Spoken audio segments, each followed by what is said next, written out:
My name is Georgia Crawford Williams, and I am here to teach at Cape Sociology Unit 1. But before we start, I have a question for you. What do all of these things have in common? Sorry, are we starting? Yes? All right, so we are here for Cape Sociology Unit 1. Now, most of you would have been with us last week, and you had Mr. Beckford who gave the introduction of Cape Sociology. We are continuing today with our lessons on sociological perspectives. Now, most of you would have remembered that sociology is the study of society and why it exists. Once again, sociology is the study of society and why it exists. Now, there are various views as to why sociology exists, and each group of individuals, each group of sociologists who come to you and say, okay, I have an explanation of society and why it exists, they actually give to you a perspective. And so, when we talk about sociological perspectives, what we're actually talking about is an explanation of society's existence. Once again, a sociological perspective gives an explanation of society's existence. So, let's go. There are four major perspectives in sociology. Now, let me go again. The term major is imperative.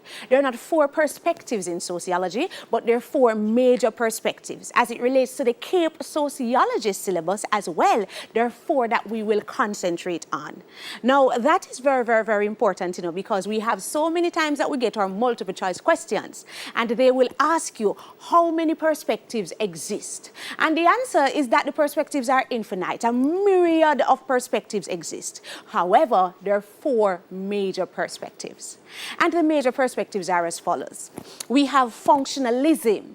Functionalism is the name of the perspective. The theorists from functionalism, they are called the functionalists. So functionalism is the perspective. The persons are called the functionalist. Or it may be called the functionalist perspective, where functionalist now becomes the adjective. Then you have the conflict perspective. You have the interactionism perspective, or the interactionist perspective, and you have feminism. So the four major ones, the ones that you'll be concentrating on in your Cape Unit 1 syllabus are, once again, functionalism, conflict, interactionism, and feminism. Today, we're going to look at the functionalist perspective.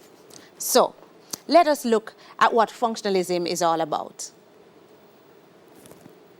Now, sociology as a subject cannot be explored, cannot be studied without understanding who the theorists are. So if it is that I'm going to look at functionalism as a perspective, I must first understand who the functionalists are. Who are the persons who actually did the research and came up with the explanation of society and why it existed? I'm going to say to you that a sociological essay without names is like a history essay without dates. It just can't work. You cannot actually go into sociology as a student of sociology and don't know the theories. So just like you would not actually go to a history exam and say when Columbus land what day, and then later on you find that the English them come, and then a bit, no, you don't say that. Because you don't say that in history, you also don't say in sociology where the man they did name, or some people say. You must have the names of the theorists. Good? Now, the major functionalists are Emile Durkheim, Talcott Parsons, Robert K. Merton. Once again, the term major is imperative. Major does not mean only. We're just saying that these are the big ones. In particular, the man called Emile Durkheim. Emile Durkheim is called the father of sociology. Not because he created the discipline, but because he contributed so much to the discipline of sociology. Emile Durkheim is the big man. He's the big man as it relates to functionalism, but he's also the big man as it relates to sociology. And so, if you don't remember no name at all, you have to remember Emile Durkheim. If it is that you're going to exam and you don't remember no name, write according to Durkheim. Durkheim says something. Durkheim says something about everything. If you're a young man and you meet a young lady and she says she does sociology and you want to impress her, say Durkheim. From you say Durkheim, she'll believe you. Emile Durkheim are the big man. Talcott Parsons, important as well, he actually made the majority of his theories in relation to Emile Durkheim. That's the influence of Emile Durkheim. Similarly, Robert K. Merton. Now, what is it that the functionalists believe? Let us get to that. Now, the functionalists, in their explanation of society, says to us that society is like the human body. So just like the human body has organs, society will have institutions. Now let's stop for a moment and think about the human body. What is the human body like? Yeah? We know that within the human body we have different organs. All of them have their own function. You have the brain, you have the lungs, you have the heart, and every single organ have a purpose. You know that, no so? You also know that if the organs cease to operate, if the organs stop doing what they are supposed to be doing, the result is that the body will collapse. Good? So there's two things we know. We know one, that the body is filled with organs. We know two, that each organ has its own function. And we know three, that if each organ ceases to do what it's supposed to do, if it stops functioning, then the body will collapse. The fourth thing we know about the organs of the body is that they work together. They work together in tandem to make sure that the body exists. So the brain do what it's supposed to do, but it does it in collaboration with the heart. And the heart pump it blood, and the blood go round now to the lungs and the other parts of the body. So all the organs work together to ensure the body exists. Now, when the functionalists assess society, they say to us, listen, man, for the society to exist, you must have organs. In the case of the society, we call them institutions. And all of these institutions, they act like the organs of the body. Now, let's talk a little bit more about the institutions. Good. What are the institutions in society? We have family. We have the education system, we have government, we have religion, we have the economy. All of these are institutions in the society. And just like the organs of the body have functions, each institution in society has a function. And when each institution actually plays, does what it is supposed to do, function in the manner that it is expected, then it allows society to exist. Now remember, if it is that we are to appreciate a perspective, you must first understand the purpose. The aim of the perspective is to explain society and its existence. It wants to say to you, this is how society is possible, and this cause it, and this make. The functionalists are saying that society is possible because it has functional institutions. Functional institutions that each have a purpose, that contribute to the stability and existence of the society.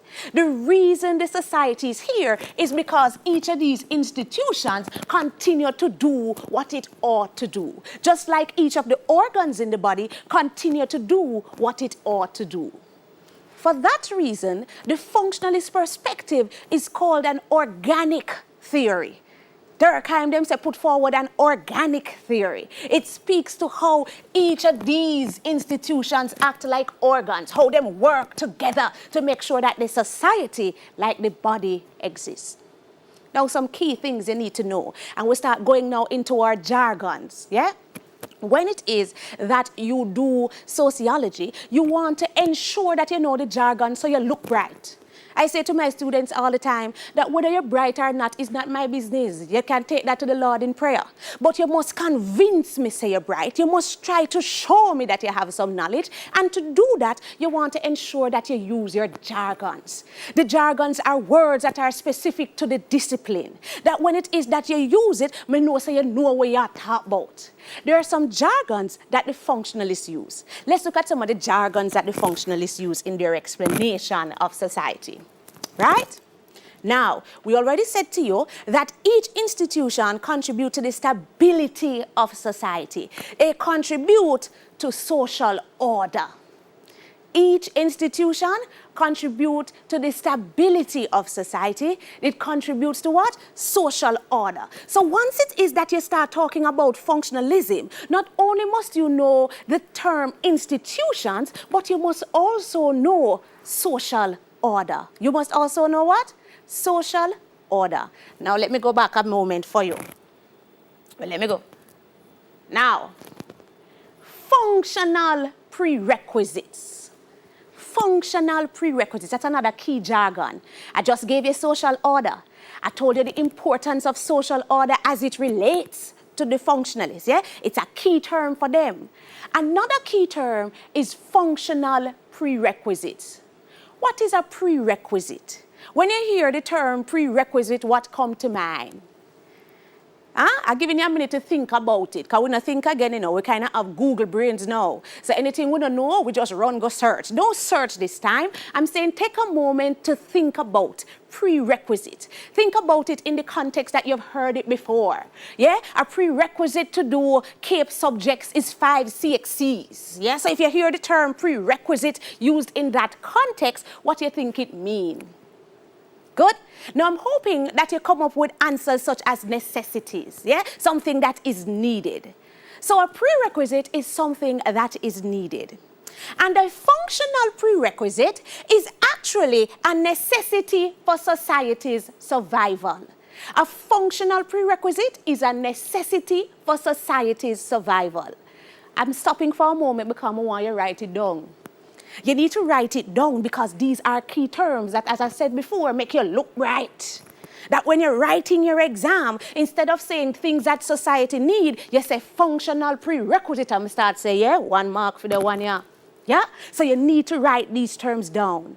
The functionalists are of the view that when the institutions function, they provide society with functional prerequisites. They provide society with what is necessary for society's survival. Yeah? So when each institution do what it is supposed to do, then it provides society with what the society need to be stable. Good? Now let's talk about functional prerequisite a little bit more. One example of a functional prerequisite is a value consensus. One example of a functional prerequisite is a value consensus. So a value consensus now is another key term, is another jargon. Write it down. Write it down. And these are functionalist jargons. And they're going to be important not only when you're writing your essays, but also when you go to your multiple choice segment of your exams. Now, last week, when Mr. Beckford introduced CAPE Sociology to you, he made it clear that the exam has 3 sections. There is the IA, right, that you all do together in class, and then you have the multiple choice segment, which is worth 20%, and then you have your essay segment, right? Now, within the multiple choice segment, a lot of the questions ask you for definitions of key terms. Functional prerequisite is one of the key terms that can come up. Value consensus is another. So the value consensus is an example of a functional prerequisite. The value consensus is something that society needs to survive. Yeah? Now, what is a value consensus? What is the definition of a value consensus? I'm going to break up the terms now and go to consensus. You hear the word consensus already. So think about it and tell me what consensus means. When we say we have arrived at a consensus, yeah? Or do we have a consensus? What do I mean? Now, usually when I ask this question, many students say it means conclusion because of the context we are trying to use. But no, it does not mean conclusion. The term consensus means agreement. And so when I have a value consensus, it means I have an agreement on what is right and what is wrong. Because the term value means the belief in what is right and what is wrong. Yeah? Everybody have them belief about what is right and what is wrong. And so when you have a value consensus, you have an agreement within the society about what is right and what is wrong. And if there is no agreement in society about what is right and what is wrong, then society will cease to exist. Society will collapse. As a consequence, the value consensus is a functional prerequisite. It is what society needs to exist. If the society don't have shared values, the result is going to be chaos. Let's think about it for a while. Yeah? Remember, I tell you that the value consensus is an agreement on what is right and what is wrong. It means that you and I should agree that A right and B wrong. And if there is no such agreement, society will collapse. Why? Just take for a moment, just one moment, and think about it. If you believe that you must stop on the red light, and me believe so you must drive on the red light. If there is no agreement on what is right when you reach at the red light, what is the result? The result is chaos. The result is confusion. Because not only are we going to have accidents, and accidents can lead to death, but even if it is a minor accident, after the accident, a war. After the accident, a war, because as far as I'm concerned, I am right. May I come to you and say, boss man, you never see the red light. And you look at me and you say, you never see the red light. And we have a war because we are of the honest belief that we are right. There is no agreement between us as to what is right and what is wrong. And if this does not happen, the result is constant chaos, and so society won't exist. And it don't even have to be big things like the stoplight. Little things. If you don't have any agreement on the small things that are right or wrong, the result is the same chaos, conflict between people continuously. If when I say to you good morning, you don't believe that you should respond and say good morning, then the result are conflict. Because me, I say, this me. Yeah? And I'm one of those persons. When I say morning to you, respond, I get vexed. Me, I'll walk it up like, excuse me, you never hear me say morning. And you look at me like I want to the woman here. I'm still say morning, because it is my belief that if I say morning to you, the right thing is for you to respond and say good morning. If you don't have that same belief as I do, then the result is conflict. Good? So going back to the main point, it is that the value consensus, which is a key term, if you don't write it down yet, you'll waste time. Yeah? You have to write down the key term. The value consensus, which is a key term for the functionalist as well, it means shared values and agreement on what is right and what is wrong. And the value consensus is an example of a functional prerequisite. And remember, a functional prerequisite is a necessity for society's survival. Good? So we are right down with jargons them while we get a better understanding of functionalism. Now as we continue, we say, how does the value consensus come about? The value consensus occurs when the families within the society function. When the families within the society actually socialize us, that is when we actually get the value consensus. So come again. The value consensus, me tell you already, said need it. Without it, society will collapse. So where we going to get it from? How are we going to ensure that within our society there is an agreement on what is right and what is wrong? Yeah? Now, that occurs when the family function, when the family as an institution does what it's supposed to do. And what the family is supposed to do is to socialize us. Now, what does it mean? The term socialize, that's another key term. And you're going to meet it continuously in sociology. Not just Cape Sociology Unit 1, but every level of sociology you do, you must meet the term socialization. What does it mean? Now, the majority of you, when you hear socialization, you automatically think to interact. You start thinking about you and your brethren and want to go to a party and when you go to a club and things of the sort. That is the generic definition of socialization. What we would say the layman's definition, the definition where everybody uses, yeah? But in the sociological sense, the term socialization means to teach you right from wrong. Yeah, that's what socialization is. Socialization is really the process through which the individual is taught the norms and values of the society. It's taught what the society thinks you should do and should not do. Yeah? And the function of socializing us is really the major function of the family. See, I keep using the term major and I keep going back to these things because Unit 1 sociology, is knowledge-based, yeah? And so when you get into your exam, remember, it's on a CXC again. So you just now look upon it upon face value. When I use the term major, it means that it is the main thing, but it don't mean it's the only thing. So I'm saying to you that the major function of the family is to socialize us. The major function of the family is to teach us right from wrong. And in so doing, the family will ensure that there is a value consensus. Because everybody learns certain things right, and everybody learns certain things wrong. So when the family as an institution, provides the function of socialization, then it provides society with a value consensus, and the value consensus is an example of a functional prerequisite. Good? So if we're looking at it once more in a wholesome manner, as in why society exists, the functionalists will say to you that society exists because you have institutions like the family. And these institutions function. They do things that are good. Yeah? And when they function, they provide society with what society needs to exist.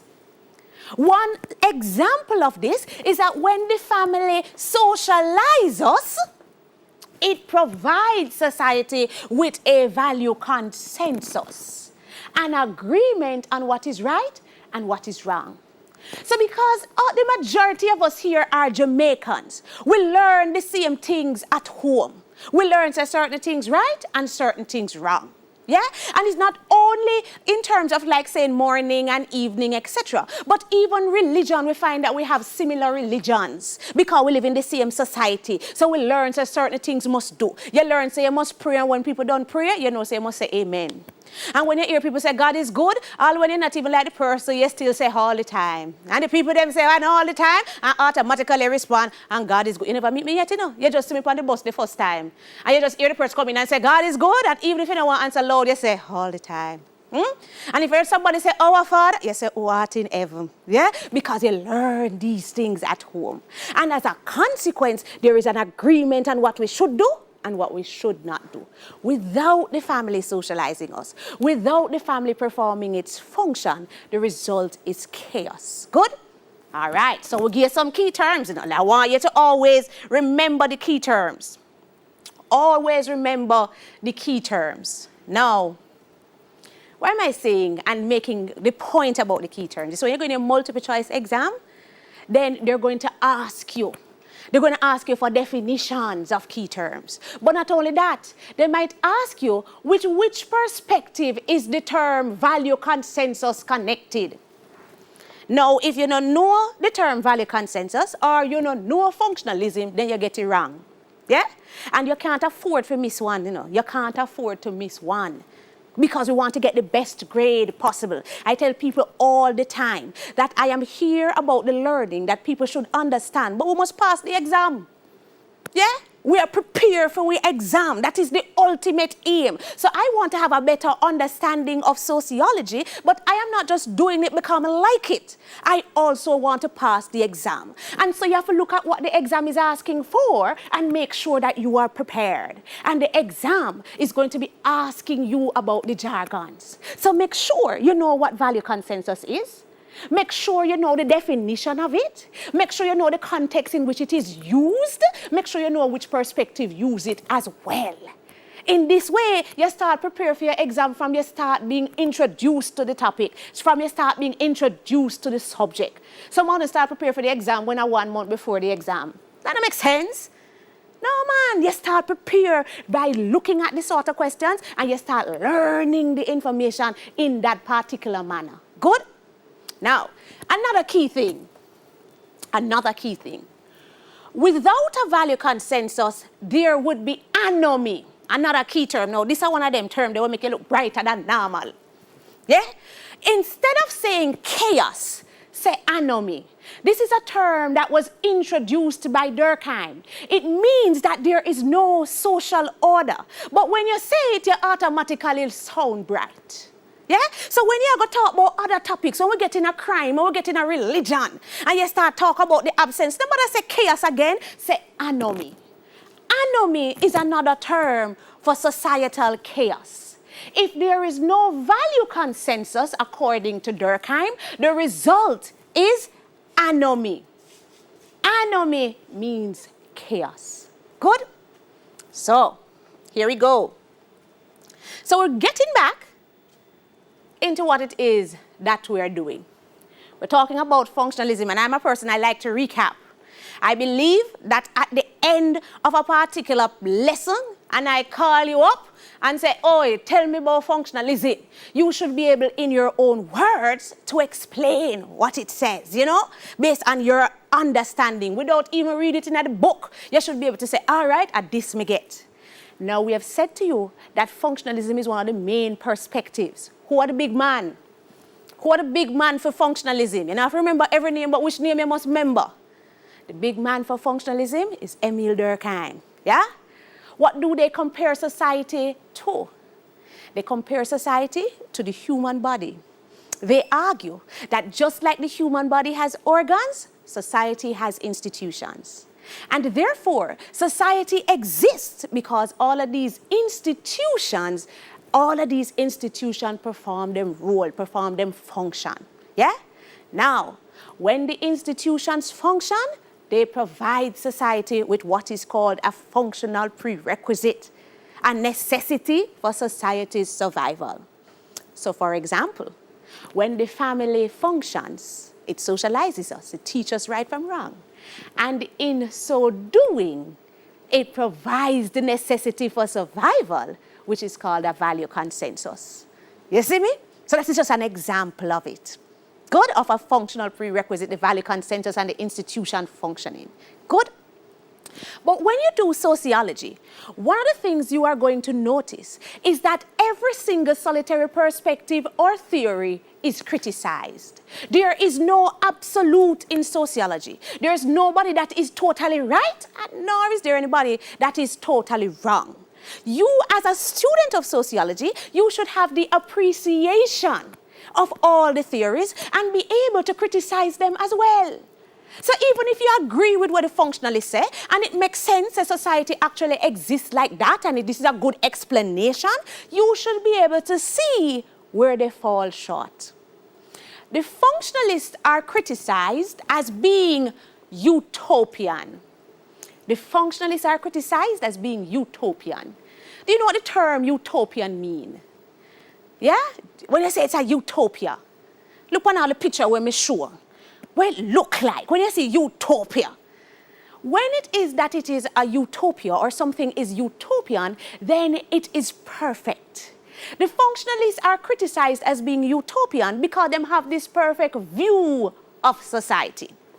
Them take it for granted that all the institutions in society are always functional. They're always doing what they're supposed to be doing. And so once a society is in existence, it's because the family is doing what it's supposed to be doing. It's good and Chris and Corey, yes? And the education system is doing what it's supposed to be doing. And the healthcare system and the economy, all of them working. And not only are they working, they're working with each other to make sure the society come together and everything is great.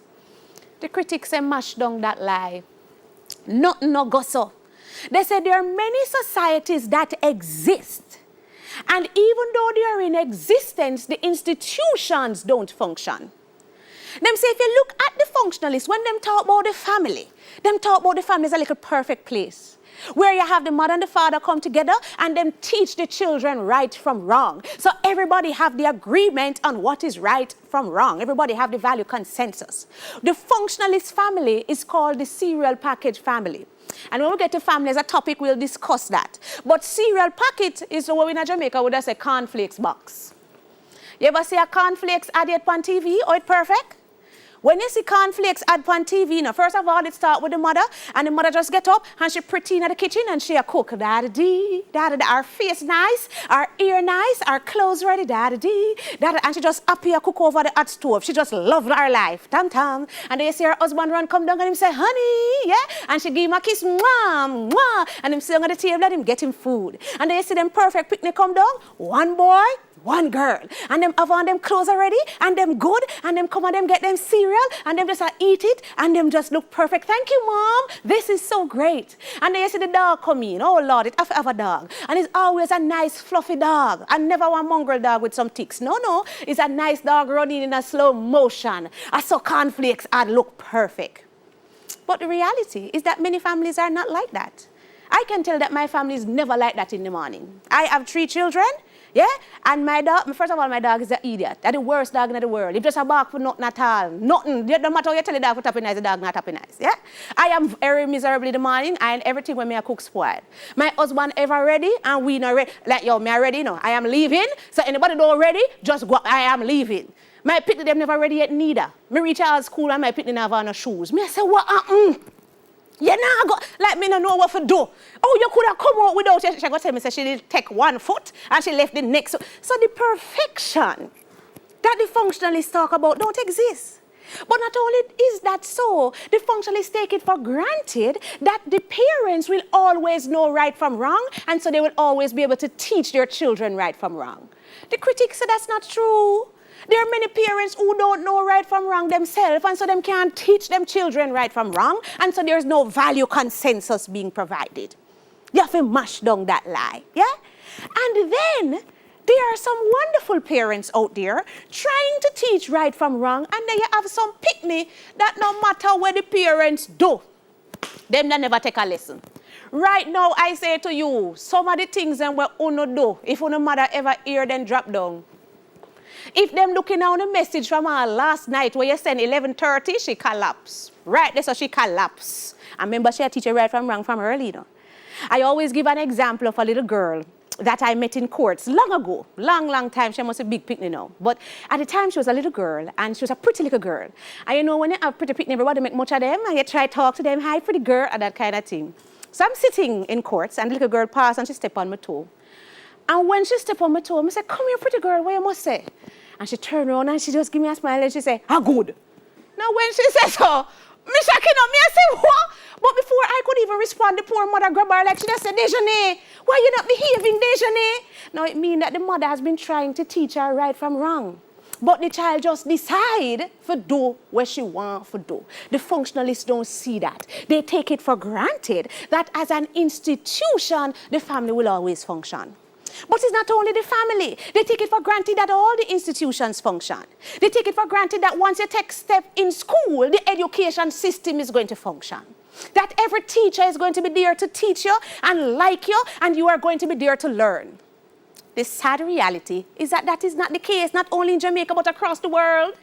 There are many teachers who don't like teach. Yeah?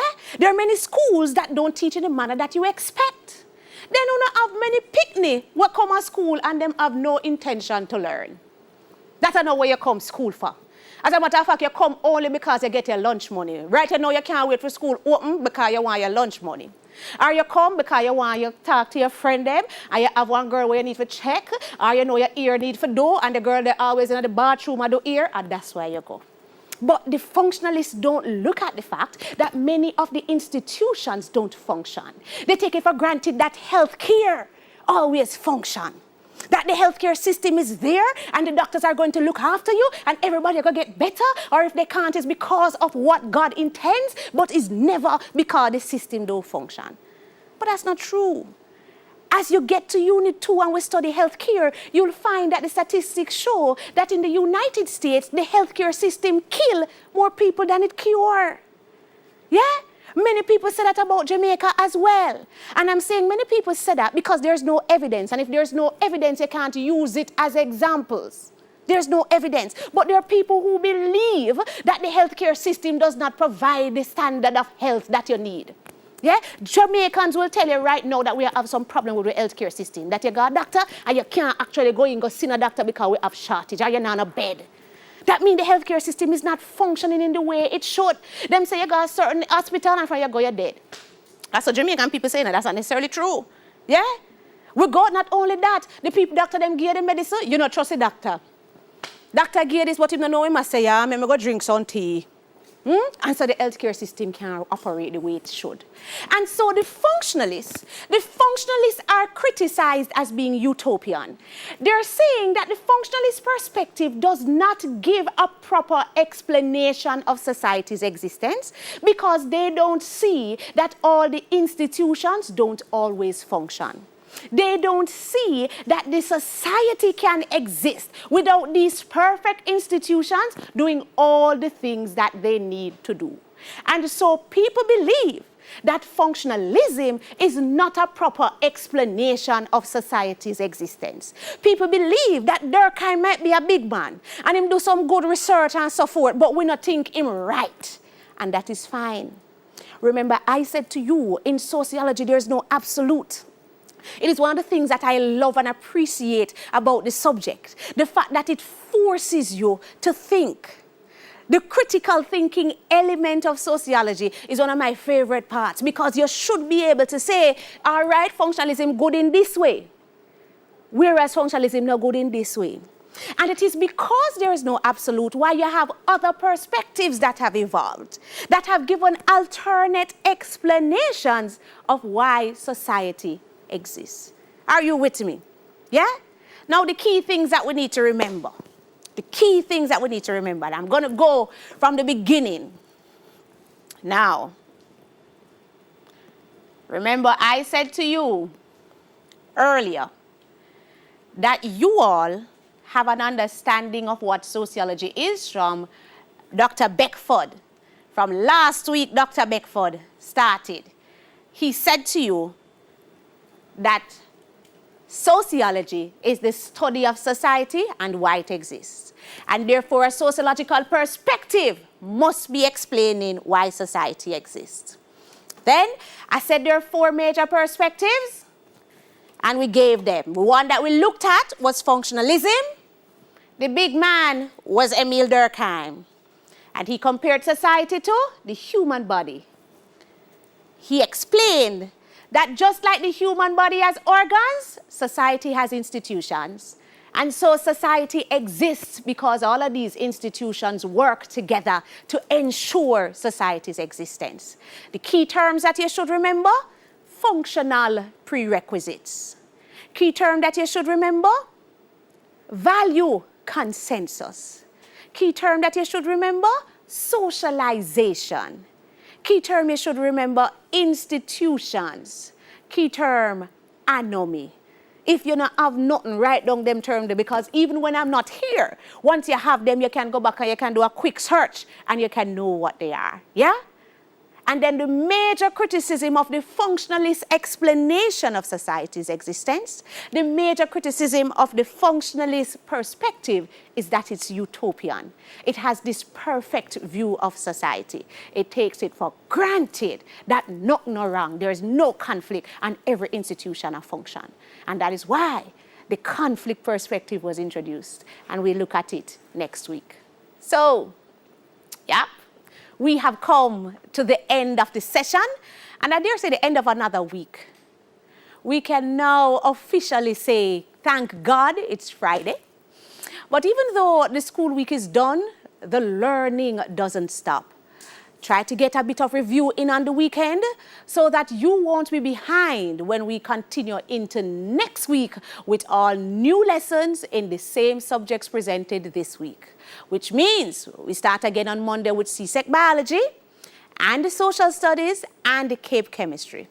But remember, for a repeat of all 3 sessions today, tune in later to JNN at 4 p.m. And to help you with your revision highlights for the entire week, it will be aired on Saturday between 1 and 4 p.m. You can also subscribe to onespotmedia.com to catch up on all you have missed. Have a wonderful weekend, be good, and be safe.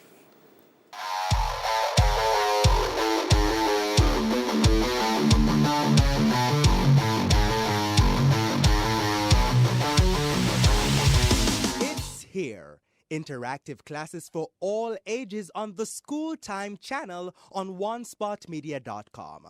With a combination of live Zoom classes and recorded class time, Schools Not Out lessons, and numerous educational content, we've created a comprehensive 24-hour channel dedicated exclusively to educating our nation's youth. Early childhood through to primary, secondary and tertiary, it's one stop on one spot for education 24 hours. Brought to you by the Ministry of Education, Youth and Information in association with Television Jamaica Limited.